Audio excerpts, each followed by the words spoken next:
Olá, amigos, companheiros, companheiras, internautas. Vamos mais uma vez falar de Deus, de Jesus, dos benfeitores espirituais. E você que está na sua casa, nós queremos agradecer a sua participação, a sua atenção. Hoje, o programa Ilustrações Espíritas tem um tema muito importante para você que está em casa. O tema é mediunidade. E o nosso convidado é Mário de Souza Júnior, ele que é diretor do Centro Espírita Joana d'Arc, faz parte da diretoria, ele é o coordenador do DOM, que é Departamento de Orientação Mediúnica.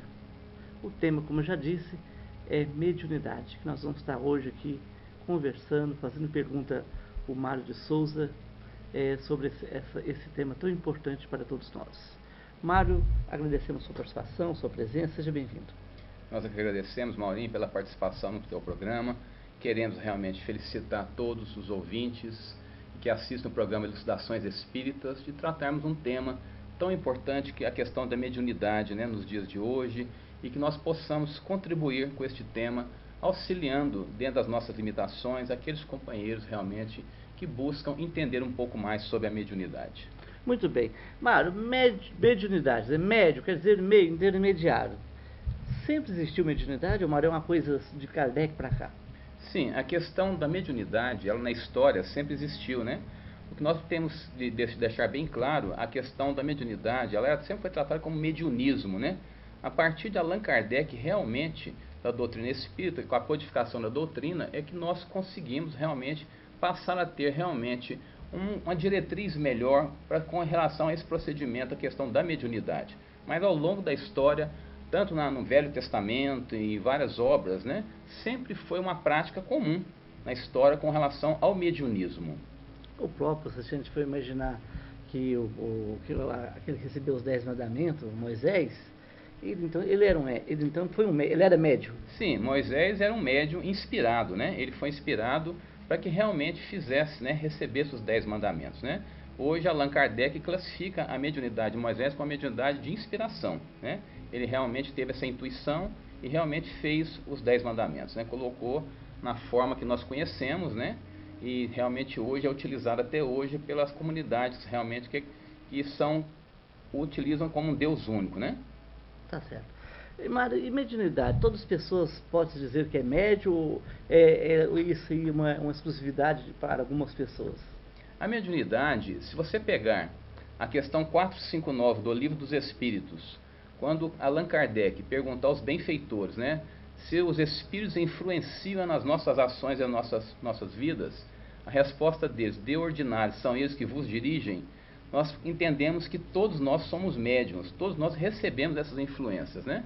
O que acontece é que algumas pessoas, elas possuem essa influência num grau maior.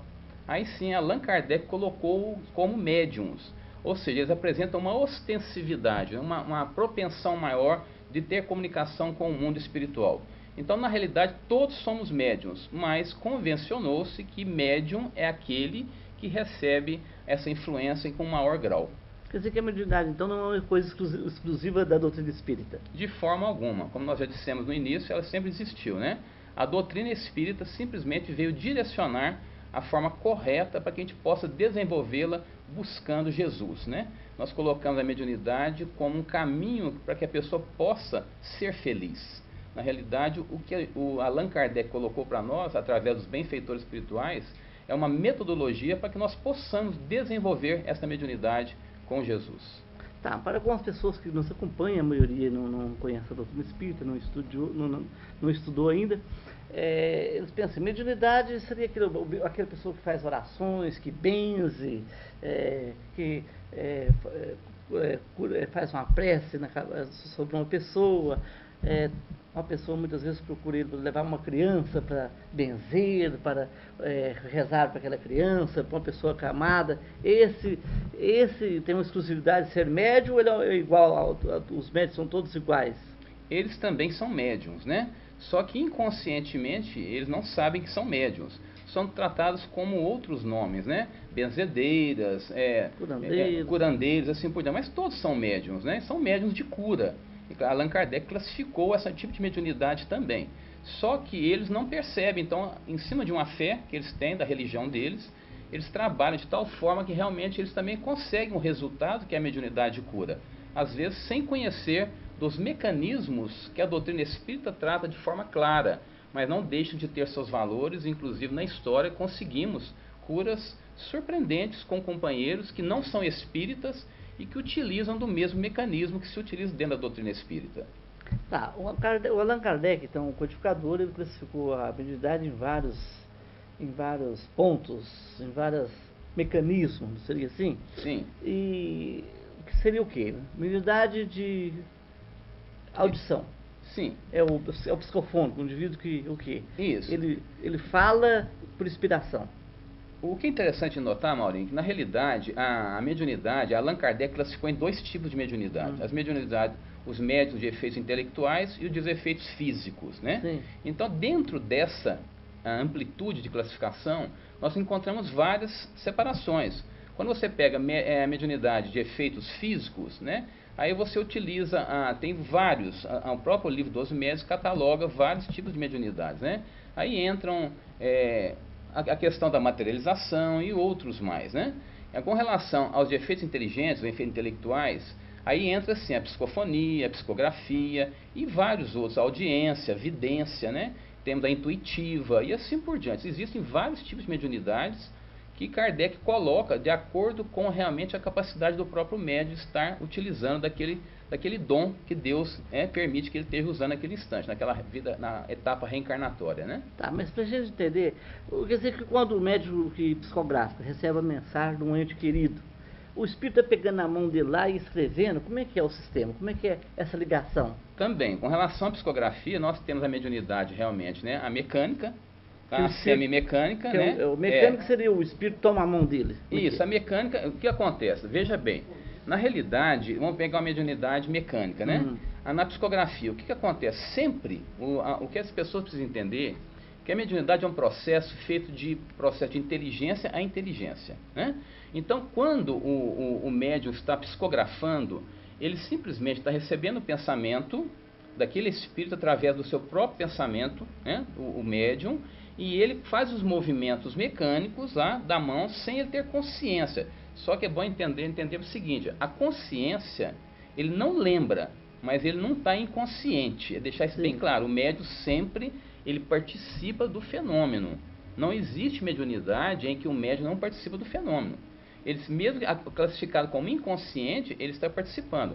Na realidade, o que acontece? O espírito, através do próprio pensamento dele, ele comanda o pensamento do médium e ele faz os movimentos da mão involuntário. Ou seja, o médium não tem domínio daquela mão. Ou seja, ele, na realidade, quando se fala o movimento, psicografia mecânica, é como se o médium pensasse depois do pensamento do espírito. Sim. Ele não tem domínio, ou seja, às vezes ele nem sabe o que está escrevendo, né? Isso que é a diferença. E quando você pega a mediunidade, por exemplo, que não é mecânica, o espírito, ele faz o pensamento, através do pensamento ele passa para o médium tem consciência do que vai escrever e escreve naturalmente. Então existe uma diferença entre o mecânico e o que não é mecânico, né?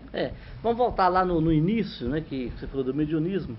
As mesas giravam, as mesas batiam, via pancada nas paredes, nos objetos. Sim. Aí o Allan Kardec chamou para aquele grupo e começou a estudar isso. O começo foi assim. Certo. E começou a estudar, e aí ele conseguiu fazer com que aquelas pancadas viessem então de outra forma, através do quê? Da visão, da psicografia, né? Certo. E de outras várias maneiras.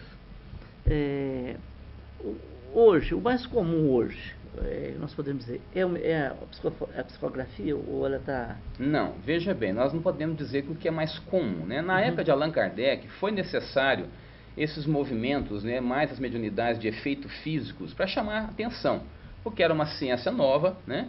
Então, realmente, os espíritos precisavam mostrar o que estava acontecendo, chamar a atenção de toda aquela sociedade que vivia realmente passando por um processo de negação de Deus, assim por nós sabemos na história, né? Então foi necessário realmente todo esse movimento onde se predominava as mediunidades de efeitos físicos. Aí teve as tipologias, as pancadas, né? os raps, São os ruídos todos que foi feito para que chamasse a atenção daquele mundo científico, aonde Allan Kardec, como um grande estudioso na época, ele entrou para que pudesse realmente desvendar esse mistério das mesas falantes, diríamos assim, né? Hoje, o que acontece? Não tem mais necessidade desse tipo de fenômeno, porque realmente não tem mais necessidade de chamar a atenção, porque já foi feito através da própria codificação de forma científica. Então, o que acontece hoje? As mediunidades de efeitos físicos elas foram passando com o tempo, deixando de ser necessárias, e vieram as de efeito inteligente. Então, hoje, o que é mais comum? As duas mais comuns que acontecem muito é a psicografia e a psicofonia. Agora, depende do trabalho que está sendo feito, algumas têm uma certa preferência pela espiritualidade. Por exemplo, qual que é a diferença de uma de outra? A psicografia ela é fundamental nos momentos em que a espiritualidade vai deixar uma mensagem que possa ficar para consultas posteriores. Então a gente vê as obras do próprio Chico Xavier, que foram mais de 400 obras, Divaldo Pereira Franco, são todas mediunidades psicográficas, né? Mensagens que realmente nos deixam um legado muito grande para estudo. As psicofonias, que são mais comuns nos trabalhos de desobsessão. Ou seja, nas reuniões onde se trabalha a questão do desenvolvimento mediúnico, com relação à questão do trabalho de caridade, acontece muito, principalmente no trabalho de desobsessão, as psicofonias são mais aplicáveis. O porquê? Porque existe um diálogo como nós estamos tendo aqui agora. Porque as pessoas precisam entender que quando nós estamos conversando, como diríamos, com uma alma do outro mundo, é um irmão nosso, apenas numa esfera diferente. E num diálogo, você conversando, você consegue solucionar uma problemática maior, que é o atendimento de socorro. É muito mais rápido do que você receber uma psicografia. Nada impeça que um companheiro necessitado passe a sua mensagem pela psicografia. Mas, no via de regra, a psicofonia, o atendimento de socorro é mais rápido. Por isso que hoje a psicofonia nas casas espíritas é mais comum, porque a necessidade hoje de socorro é muito intensa. Tá certo. Eu vou agora fazendo um convite às pessoas que estão nos acompanhando em casa. Você, amigo, amiga, nós queremos nesse momento te convidar para ser um voluntário da Clínica Jesus Nazaré, uma entidade que atende pessoas portadoras de transtornos mentais e pessoas da terceira idade.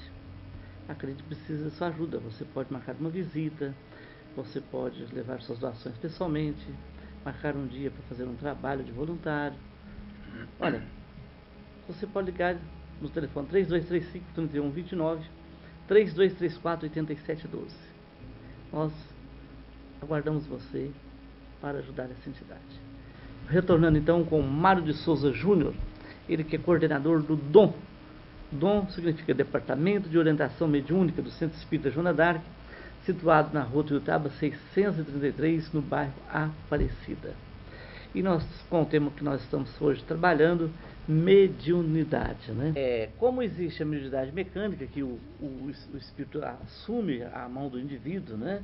E do médium, e ele começa a escrever, pode ocorrer ali que depois pegar na identidade dele, como ele assinava quando ele era reencarnado, ela pode aparentar, pode ter um aspecto de que é realmente autêntica a mensagem, não é isso? Agora, quando é em pensamento, não há necessidade porque o médium está ouvindo o espírito falar, ele está ligado com ele no que ele quer transmitir, né? E não vai aparecer o nome lá, Mauro Moraes, mas não vai conseguir pegar minha identidade, né, quando eu era reencarnado, e provar a autenticidade da caligrafia. Isso a pessoa precisa entender, porque senão para muita dúvida, né, quando a pessoa recebe uma mensagem numa casa espírita, aí mas ele não assinava assim. É justamente esse conhecimento é que as pessoas precisam terem, né, porque quando é mecânica, e não é todo médium, ele pode ser mecânico e ao mesmo tempo, simultaneamente, ter ela ser mecânica? Veja bem, Mauro, com relação a primeiro ponto é me entender, existe uma palavrinha dentro da mediunidade que se chama animismo. O animismo, ele é algo inerente do processo mediúnico. Todo médium não tem como evitar o animismo. O animismo é a interferência do próprio médium na comunicação do próprio espírito. Então, veja bem, Quando o espírito comunica e é um familiar, e ele está deixando uma mensagem para um ente querido, se ele quer se identificar, o que importa é o teor, o conteúdo moral daquela conversa que ele está deixando para os familiares. Se você vai ter uma diferença na grafia de alguma coisa, ou ponto, é porque ele tem que entender o familiar que ele está recebendo aquela mensagem, que pode sim, vai ter essa interferência. São raros os médiums, podemos citar o Chico Xavier, tinha um dom muito grande, mas ele é realmente um apóstolo da caridade, não podemos esquecer disso, que ele conseguia assinar quase que idêntico com o próprio familiar, aquele ente que estava falando através daquela mensagem. Mas isso não implica dizer que realmente que aquela mensagem não seja verdadeira, aquela que não bate a grafia corretamente com o que é quando ele estava encarnado, aquele espírito. O que importa, outro ponto fundamental, que nós gostaríamos de deixar isso bem claro para todos os familiares que perderam entes queridos, sabemos quanto é difícil você perder uma pessoa que foi muito importante nas nossas vidas. Mas nosso querido Divaldo Franco, ele nos fala uma coisa que nos chama a atenção. Está cheio de mensagens consoladoras, de igual teor, de outros companheiros também desencarnaram, e que deixam mensagens de grande crescimento espiritual, de grande alegria, que nos traz um conforto. Nós temos que tomar muito cuidado de querer chamar um companheiro nosso, uma pessoa querida que já está desencarnada, né, invocar essa pessoa. Porque nem sempre aquela pessoa está em condição de nos comunicar conosco. Coisa espontânea. Sim, pode até começar a ser até um processo de obsessão. A partir do momento que um familiar começa a chamar um ente desencarnado, ele pode, em vez de contribuir para a felicidade daquele espírito, atrapalhar seu processo. Então é muito comum a gente não preocupar muito com isso. É interessante que a gente observe isto. E deixa as coisas, como o próprio Chico falava, o telefone toca de lá para cá. E no momento certo, as coisas vão estar acontecendo.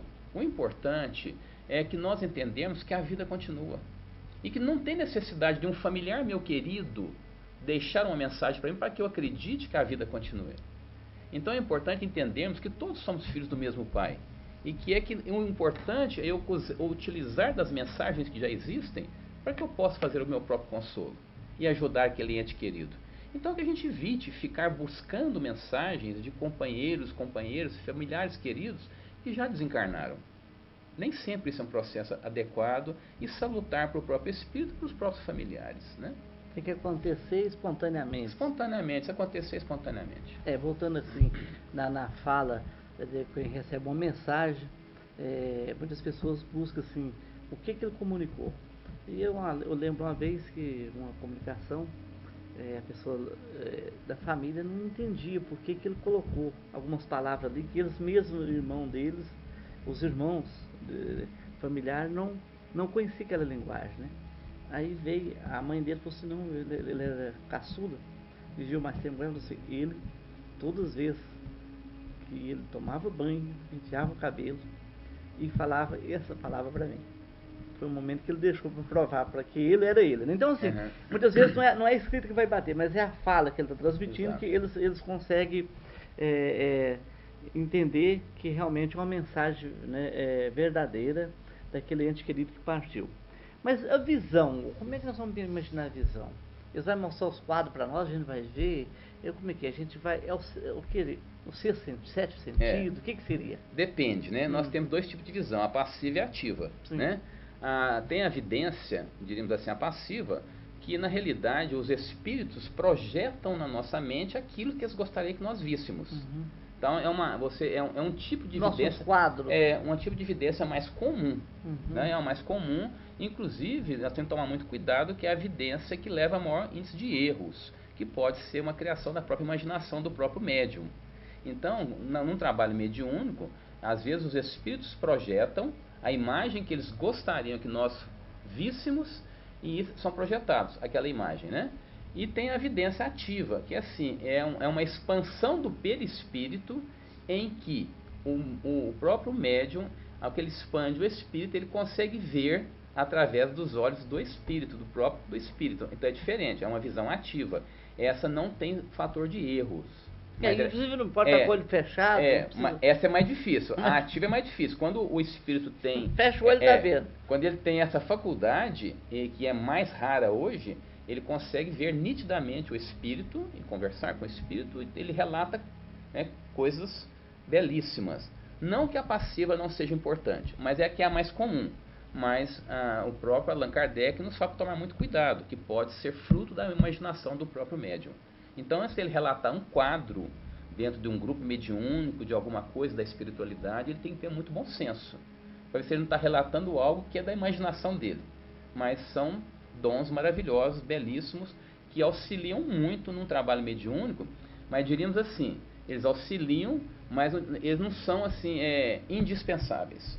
Porque o que importa num trabalho mediúnico, para um médium, é a intuição.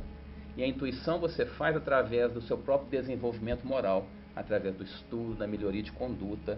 Então, o que ajuda o médium a dialogar, conversar com os nossos irmãos desencarnados, é a sua intuição, e não é a vidência. A vidência, às vezes, até engana, porque, às vezes, do outro lado, tem um espírito que pode estar criando uma imagem que não seja verdadeira e projetando na mente daquele médium.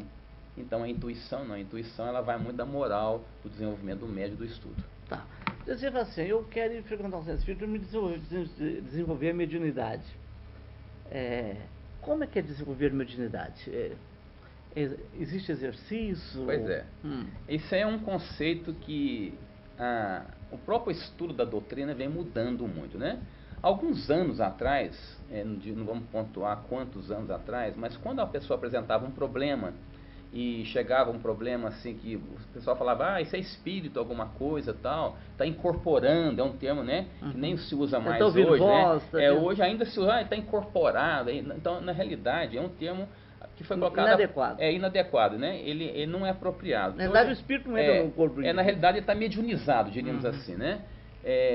Esse companheiro, quando chega à casa espírita, o que se fazia antigamente? Vamos levá-lo para o grupo mediúnico, que ele lá vai se desenvolver. Né? Então, ele colocava para trabalhar e tal, e começava o processo. Hoje, graças à metodologia, já realmente que Allan Kardec vem trabalhando, e que talvez por falta de estudo dos próprios companheiros, nós estamos aqui criticando, porque as coisas funcionam no seu tempo de forma adequada para o próprio tempo, né, para a própria época. Hoje, o que a gente orienta no próprio Departamento de Orientação Mediúnica, de acordo com a FEB, de acordo com a União Espírita Mineira? Esse companheiro, ele tem que se equilibrar, primeiro, antes de trabalhar mediunicamente. Porque, às vezes, os fenômenos estão aparecendo na vida dele, e de que aquilo ali não significa dizer que ele será um médium ostensivo. Às vezes, os fenômenos aparecem como um chamamento para que ele entenda que a vida é muito mais do que matéria, que tem algo além da matéria. Então ele vai para a casa espírita e até desaparece todos os fenômenos. De repente ele está vendo barulho em casa, está ouvindo barulho em casa, está vendo imagens, está vendo espíritos, como se diz, ruídos, coisas, objetos caindo. E ele vai à casa espírita e melhora. Quando ele toma a decisão de frequentar as reuniões doutrinárias. Ele começa a participar do estudo do Evangelho, ele começa a participar das campanhas de assistência fraterna. Aí sim é o convite para que ele desenvolva. Então hoje, para fazer o trabalho de desenvolvimento mediúnico, o que a gente orienta? Que esse companheiro, ele se adentre à casa espírita, né, que é a base, o celeiro da doutrina, e a partir do momento ele começa a desenvolver as suas potencialidades num trabalho dentro do trabalho de assistência fraterna, um trabalho que ele possa estar estudando a doutrina, aí começa o processo de desenvolvimento mediúnico. Caso, né, a ostensividade, ou seja, aquilo que ele está vendo, continua manifestando, aí significa dizer que ele é um médium ostensivo. Aí sim, ele é convidado para participar de estudos sobre mediunidades e sim vir a participar no momento adequado dos grupos mediúnicos. Mas quando acontece isso, ele já está inteirado do movimento espírita, ele já está participando daquela casa espírita, participando de todos os trabalhos fundamentais para desenvolver nele a questão da evangelização, que é base fundamental para o médium hoje se desenvolver. Então podemos dizer que desenvolver mediunidade é desenvolver sentimentos. Sim, desenvolver as qualidades do coração, né? Porque como o próprio Emmanuel diz, né? Caridade é o amor em ação. O médium é um trabalhador de Jesus. Para que ele seja um médium de Jesus, ele tem que desenvolver as qualidades do coração. Ou seja, ele tem que ser realmente um companheiro que trabalha a questão da caridade de forma ímpar, né? Sem realmente preconceito nenhum, com toda a gama possível de desenvolvimento. Mas então em todas as religiões tem médium? Com certeza. Às vezes não sabem, mas todos têm médiums, como todos nós somos espíritos. Todas as religiões têm médiums. Quando o indivíduo está lá orando, muitas vezes é, rezando por outra pessoa, ele pode estar realmente sendo influenciado e recebendo, ele sendo médio, transmitindo coisas generosas, bondosas para aquelas pessoas por inspiração. Sim, na realidade, todos nós temos um anjo de guarda, né? E, independente da sua crença religiosa, todos nós, quando oramos, pedimos para que o nosso anjo de guarda nos proteja, nos auxilie e nos conduza nesta vida, né?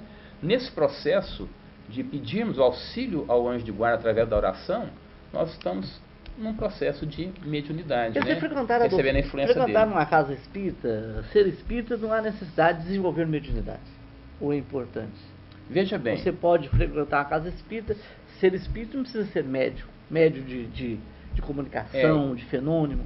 Vamos trabalhar, exatamente, você colocou um ponto fundamental. A partir do momento que eu frequento a casa espírita, eu estou sendo médium.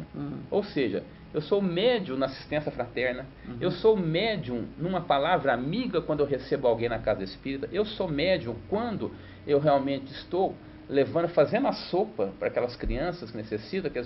Então eu sou médium em todos os instantes dentro dessa casa espírita. Não necessariamente eu serei um médium ostensivo para uma reunião mediúnica. Eu não tenho necessidade, às vezes, de trabalhar como médium. Mas é fundamental, né, deixar essa mensagem para todos os companheiros espíritas, que nós possamos passar na casa espírita e conhecer o trabalho da mediunidade. Existe ainda muito receio, muito medo dos companheiros espíritas com relação à mediunidade, por falta de conhecimento. A mediunidade, nós não temos como evitá-la. Em determinado momento das nossas vidas, todos nós passaremos de uma forma ou outra pela mediunidade, de forma ostensiva ou não. Eu posso, por exemplo, participar de um grupo mediúnico sem ser um médium ostensivo, sendo um dialogador, conversando com os companheiros que necessitam da minha palavra amiga. Eu posso participar de um grupo mediúnico orando como um médium de sustentação. Eu posso participar de um grupo mediúnico dando passe naquele momento. Porque todos nós podemos dar passe, independente do local que nós estejamos, desde que nós tenhamos vontade de ajudar aquela pessoa que necessita. Então, na realidade, todos os companheiros deveriam conhecer nas casas espíritas o trabalho de mediunidade. Não é um trabalho de elite, como se pensava que o médium era uma pessoa privilegiada, um companheiro que sabe mais do que o outro. Não, pelo contrário. O médium, inclusive, na própria fala de Emmanuel, é um companheiro que deve muito. É um companheiro que está ali trabalhando e que necessita de muita ajuda. Por isso que Deus concede a ele este dom. Estamos no final. Mário de Souza Júnior, nós te agradecemos. Em outro momento você retorna com outro tema. E eu quero agradecer a você que nos acompanha em casa por ter tido paciência, né? E vamos pedir agora a Deus, a Jesus, os benfeitores espirituais, para iluminar seus lares. E você também, internauta, receba muitas bênçãos dos benfeitores de Deus e de Jesus. Fique com Deus e até a próxima semana. Um forte abraço.